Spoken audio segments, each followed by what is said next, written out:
কলকাতা। সীমান্ত পেরিয়ে ভারতের এত ভেতরে হামলার এই হুমকি আসলে নয়াদিল্লিকে মনস্তাত্ত্বিক চাপে ফেলার এক চরম সামরিক চাল।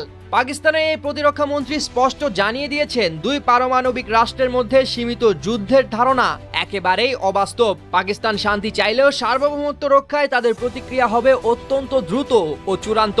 একদিকে ভারতের অভূতপূর্ব হামলার হুমকি, অন্যদিকে পাকিস্তানের কলকাতা পর্যন্ত যুদ্ধ টেনে নেওয়ার হুঙ্কার। সব মিলিয়ে এক ভয়াবহ পারমাণবিক যুদ্ধের আশঙ্কা থাকলেও অনেক বিশ্লেষকদের মত এই আশঙ্কা বাকযুদ্ধ পর্যন্তই আপাতত সীমাবদ্ধ। হঠাৎ কলকাতায় কেন হামলা করবে পাকিস্তান?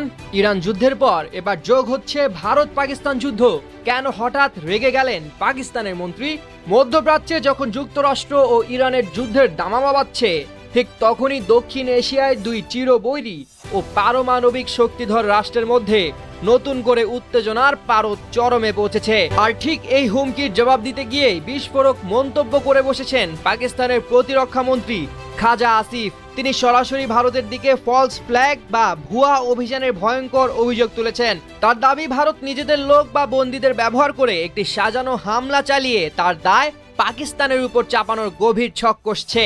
আর এই চরম ক্ষোভ থেকেই তিনি হুঁশিয়ারি দিয়ে বলেছেন, ভারত যদি এমন কোনো ভুয়া অপারেশনের চেষ্টা করে তবে পাকিস্তান এবার আর সীমান্তে সীমাবদ্ধ থাকবে না, বরং সেই সংঘাতের আগুন তারা একেবারে কলকাতা পর্যন্ত নিয়ে যাবে। গত বছরের 22 এপ্রিল পহেলগাম হামলায় 26 জন নিহতের বার্ষিকী সামনে রেখেই এই ভয়ঙ্কর বাকযুদ্ধের সূত্রপাত। ভারতের প্রতিরক্ষা মন্ত্রী রাজনাথ সিং কেরালায় দাঁড়িয়ে সরাসরি হুঁশিয়ারি দিয়েছিলেন, পাকিস্তানের যে কোনো দুঃসাহসিক পদক্ষেপের বিরুদ্ধে অভূতপূর্ব ও চূড়ান্ত ব্যবস্থা নেওয়া হবে।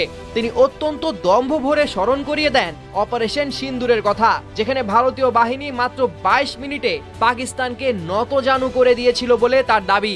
রাজনাথের স্পষ্ট হুমকি, পাকিস্তান ফের এমন কিছু করলে ভারতের সামরিক বাহিনী এমন জবাব দেবে যা তারা কোনোদিনও ভুলবে না।